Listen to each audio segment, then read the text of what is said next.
Yo, what's going on, guys? Mush back at it with another video, here to highlight some of the best Steam Winter Sale game deals under the price of $3. Let's hope you end up playing these games because there's a lot of good options for the under $3 price tag. And I'm gonna tell you guys, this is the price range where it's just like, yo, might as well add this to my cart, might as well add that to my cart, might as well add that to my cart. I need these games in my digital library, but you know, I'm gonna reiterate, with these super cheap games, beyond just the price point, assess whether or not you are actually going to play these games. I feel like it's important to bring that up. With that being said, let's get right into it, and let's start things off with one of the deep discounts. Slay the Spire, 90% off at $2.49 is a ridiculous deal. This is a game that I picked up back when it was at the tail end of its early access period, just on a whim. The idea of a card game mixed with a roguelike at the time, I was just like, dude, what is this? But the reception on Steam was really positive, and again, the price point was gonna go up as it was coming out of early access, so I was like, whatever, I'll check it out, and I played it. Initially, I felt like the game was pretty simple, and then you play more of it, and you realize, wait a second, there's a lot of depth to the game. You realize it's a fairly addicting experience as well. It's got some great presentation, and it is an incredibly replayable game with a lot of strategy. I've been into card games for a while, off and on, but mixing that with a roguelike is actually very complementary to both styles of gameplay that I would have never thought of something like this working, but now you see a lot of games like this, and I thought Slay the Spire just turned out really well. For $2.49, excellent pickup, one of the best deals in the entirety of the sale, and that's not hyperbole. This is a historic low price point, fantastic deal there. Next up, we have Spiritfarer Farewell Edition, 90% off for $2.99. Now, this was actually one of the games that, in a recent sale, was one of the deep discounts. Now it's back at that price point once again. I'm guessing with the deep discount section, you get that promotional slot one time and that's it. Maybe they'll reset after a couple of years. I actually don't know what the policy on that is, but Spiritfarer is a cozy management game about dying. As a ferry master to the deceased, build a boat to explore the world, care for your spirit friends, and release them into the afterlife.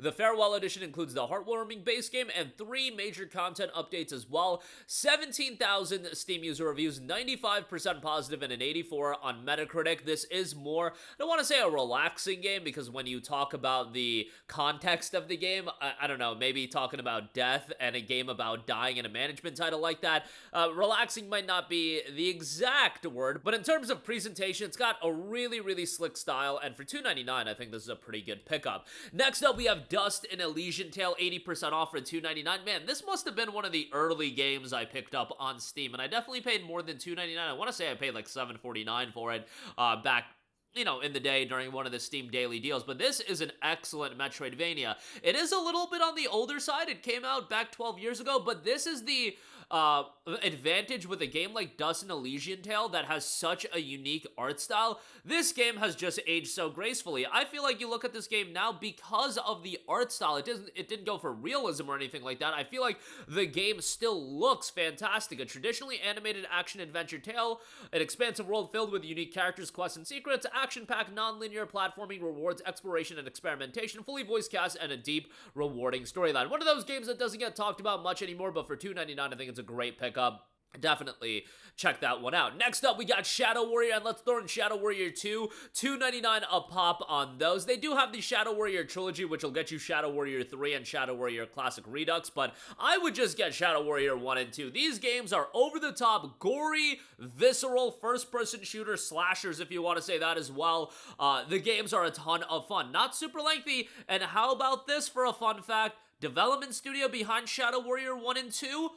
Flying Wild Hog. You know what Flying Wild Hog is working on right now? The Tomb Raider remake. The more you know. That is Legacy of Atlantis coming out in 2026. I remember watching the Game Awards and I saw the Flying Wild Hog logo pop up. Like, everybody kind of had an idea the Tomb Raider remake was in development, but when I saw Flying Wild Hog, I was like, okay, you've got a really talented studio behind it as well. Got super hyped when I saw that. And look at what they did with Shadow Warrior, a bold reimagining of the classic titles, and they did a great job with these games, although, you know, I wasn't like a Shadow Warrior guy growing up or anything like that. I just enjoy these games as fast-paced action titles, alright? $2.99 a pop on those, great pickup there. Next up, we got Witcher 2 Assassins of Kings Enhanced Edition, 85% off for $2.99.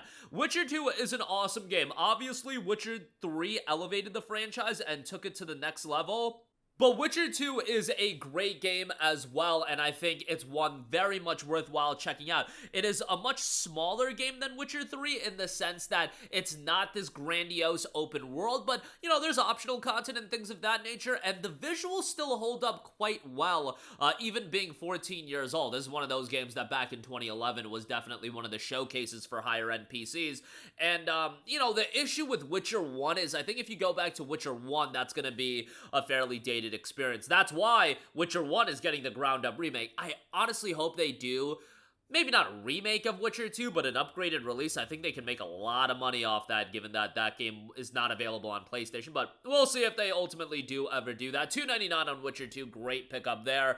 Highly recommend that. And by the way, Witcher 2 does have controller support.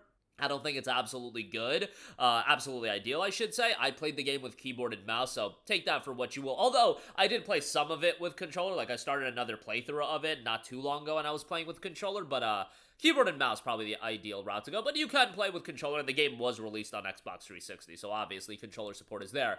20XX, 80% off for $2.99. Look, I'm a bit high on Mega Man right now after the reveal of Mega Man Dual Override. Very excited for that. 20XX is very much an homage to that, but a roguelike action platformer that you can play with a friend, jump and shoot your way through ever-changing levels, collect awesome new powers, and battle mighty bosses in the name of saving the human race, but just maybe. Very positive reception on this one. 2,600 reviews, 92% positive, over 100 mighty power-ups to collect, tons of different play modes and optional difficulty modifiers, CD, daily, and weekly challenges, all gameplay features available in both single-player and co-op. That is available for $2.99. Next up, we got Dragon Age Origins Ultimate Edition. This is on sale, 90% off for $2.99. I did a video glazing this game as I thought this deal was ridiculous. Now, somebody did bring up a good point. This game is available on GOG, and it's a part of the GOG preservation program. So if you're okay with buying games on GOG, that's probably the ideal route to go, so you can preserve this game and have it consistently updated. Otherwise, you might have to do some modding to get this game working. I installed a mod. A smooth experience. Did not have a single crash after I installed the mod and I played the game through its entirety. Played it with keyboard and mouse. It's only playable keyboard and mouse. It does not have controller support, so keep that in mind.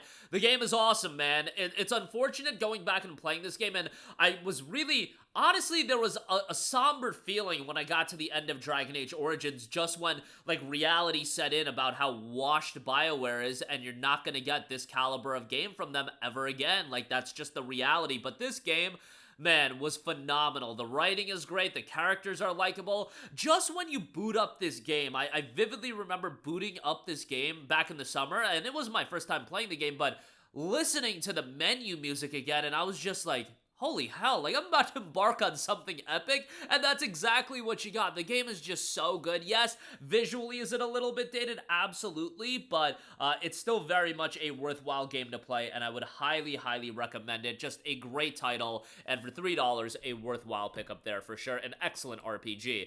Next up, a game that I go to bat for all the time, Enslaved Odyssey to the West. The Premium Edition is 85% off for $2.99. I loved Enslaved. I played this back on PlayStation 3 when it came out. Loved it back then, still love it now. It's just a great game. It's a post-apocalyptic title, however, it's got this incredibly colorful and vibrant setting. I love the dual main characters in Monkey and Tripped. I just feel like they complemented each other quite well, and they were a likable duo at the helm of this story. Gameplay solid. Combat at this point can be a bit janky, but I enjoyed the platforming. The puzzles were even well done. Just had a great time with this game, man. One of the more underrated games. Done by Ninja Theory, developers behind DMC, Devil May Cry, the Hellblade games recently, but they did a great job with Enslaved. Had a fantastic time with this. $2.99 on that. Great pickup there. Assassin's Creed Rogue, 85% off for $2.99. An excellent Assassin's Creed title that I would highly recommend. One of the more underrated ones in the series because of its weird release cycle in that it came out the PS4 and the Xbox One were out. It came out on PS3 and 360. It didn't come out on PC right away. Released on PC on a 6-month delay. It's just a train wreck of a release. But AC Rogue was a great game with a great main character, a dark narrative, and the naval combat that is reminiscent of Assassin's Creed 4. I really enjoyed this game, and one of the more underrated AC titles, like I said. $2.99, great pickup there. Next up, we got Just Cause 3, 85% off for $2.99. Legitimately, when this game came out, one of the worst PC ports of all time, a literal abomination. However, it is much better now, and if you want to talk about open world games where you can kind of mentally check out and just create absolute carnage and mayhem, Just Cause 3 is that. You are not going to get emotionally attached to one Rico Rodriguez. However, will you be absolutely destroying this open world and annihilating it? Oh, you will. The game takes insanity up to 11, and it's a lot of fun in that regard. One of those games that if you want to listen to a podcast at the same time and just do some crazy stuff in an open world game, yeah, it'll be very good in that regard as well. And for $2.99, great pickup. There is an XXL edition with some bonus content for $5.88, so you can check that out as well. Next up, we have Tales of the Neon Sea, pixel graphics title in a cyberpunk setting, 86% off for $2.37. Welcome to a world of intrigue and suspicion where humans and robots contend with escalating tensions and mutual distrust, and where gangsters felines scheme their way to the top of the food chain. Welcome to Tales of the Neon Sea. This is a game that has a really retro aesthetic style, so if you're into that, might be something worth checking out. And if you like the cyberpunk setting with being a more story-driven game, it probably will be something you enjoy. $2.37 on that. Next up, we got the horror title in Darkwood. Darkwood is a new perspective on survival horror. Scavenge and explore a rich, ever-changing free roam world by day, then hunker down in your hideout and pray for the morning light. 80% off for $2.99, a game that was received incredibly well. 9,500 reviews, just shy of overwhelmingly positive at 94% positive. An 80 on Metacritic as well. Survival horror from a top-down perspective that is terrifying to play. No hand-holding or quest markers. Test your skills and figure things out on your own. By day, explore the randomly generated ever-sinister woods, scavenge for materials, craft weapons, and discover new secrets. By night, find shelter, barricade, set up traps, and hide or defend yourself from the horrors that lurk in the dark. Gain skills and perks by extracting a strange essence from mutated fauna and flora, injecting it into your bloodstream. Watch out for unexpected consequences. That is available for $2.99. Next up, we have the co-op title in A Way Out, 90% off for $2.99. Now, this is co-op only. Yes, you will need to discover something that is kind of rare these days, and that is a friend. I played Split Fiction earlier this year, and trust me, I was not looking forward to finding one of these aforementioned friends, but if your boy can find a friend, you can as well. And A Way Out is a great game, a little bit on the shorter side, but as far as a narrative-driven title that you can play with a friend, if you're looking for a co-op game, this is a really, really good one. Story's got twists and turns, and I really dug the art style in the game as well. Came out back in 2018. They did a really good job with this, and since then they've put out It Takes Two and Split Fiction. Hazelight has really found a market for themselves, and they're the best, really, when you talk about these co-op narrative-driven titles. There's not a lot of games like this out there, but shout out to Hazelight. They've been doing a great job, and for $2.99, that's great. And if you do buy this game, remember that you can share the game online with friends using remote play together. A little bit interesting, but it is co-op only, so keep that in mind. Next up, we have F.E.A.R 2 Project Origin, 80% off for $2.99. Survival horror action title here, RIP Monolith Productions, because, even if you do high-quality games like F.E.A.R and Middle-earth, Shadow of Mordor, and Shadow of War, Warner Brothers is still gonna shut you down. But F.E.A.R 2 was a great action shooter. Going to F.E.A.R 2, I felt like it did lean more so into the action direction, but I still had a great time with it, and the tension is still there. It will be a little bit dated. It came out 16 years ago at this point, but still very much worth a playthrough. And then lastly, another horror title, Call of Cthulhu, a narrative-driven horror title here. Call of Cthulhu has you play in 1924. Private investigator Pierce is sent to look into a tragic death of the Hawkins family on the isolated Darkwater Island. Soon enough, Pierce is pulled into a terrifying world of conspiracies, cultists, and cosmic horrors. Your mind will suffer between sanity and psychosis. Your senses will be disrupted until you question the reality of everything around you. Sinking shadows hide lurking figures, and all the while the great dreamer prepares for his awakening. Call of Cthulhu is available 85% off for $2.99, so check that out as well. That's going to do it for me. Again, a lot of great deals under the price of $3, and remember, there's going to be a lot more deals on top of these as well. There's always great stuff running on the Steam store, especially during a Steam winter sale. Just loads and loads of deals. But again, that'll do it for me. Let me know all of your thoughts in the comment section down below. As always, links in the description box as well, and I will catch you guys in the next one. Peace out.